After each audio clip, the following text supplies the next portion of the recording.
ആത്മീയക്കാരുണ്ട്. അങ്ങനെ കുറച്ച് പേർക്കുണ്ട്.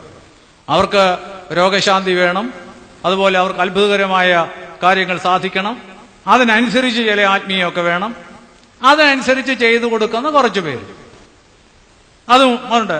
അതിനകത്ത് ഭൂതോച്ചാടനമുണ്ട്, ചരട് കെട്ടിക്കൊടുക്കുന്നുണ്ട്, പിന്നെ കുരിശ് പ്രാർത്ഥിച്ചു കൊടുക്കുന്നുണ്ട്. കുരിശ് പ്രാർത്ഥിച്ചു കൊടുക്കുന്ന കുഴപ്പമൊന്നും ഉണ്ടെന്ന് വിചാരിക്കുന്നില്ല.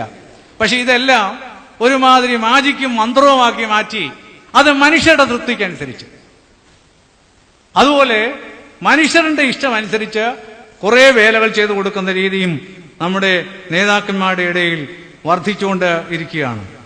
അതുകൊണ്ട് നമ്മൾ കുറെ കൂടെ ചിന്തിക്കേണ്ടിയിരിക്കുന്നു. എനിക്ക് തോന്നുന്നു നമ്മൾ കുറെ കൂടെ പഴയ ആശ്രമ പാരമ്പര്യത്തിൽ പറയുന്ന പോലെയുള്ള ജീവിതമൊക്കെ ഉണ്ടെങ്കിൽ, ഈ വീണ്ടും പറയുന്നതിൽ ക്ഷമിക്കുക, കൂദാശയും കൈമുത്തും തമ്മിൽ ഉള്ള ബന്ധം വർദ്ധിച്ചു വരുന്നിടത്തോളം കാലം ഈ സഭയിൽ ആത്മീയ ഉണർവ് വരുമെന്ന് എനിക്ക് വിചാരമില്ല. കൂദാശയും കൈമുത്തും. ജിജി തോംസൺ നമ്മുടെ സഭയിൽപ്പെട്ട ആളാണ്. അദ്ദേഹം മാരാമൺ കൺവെൻഷന് പ്രസംഗിച്ചു എന്ന് ഞാൻ കേൾക്കുന്നു.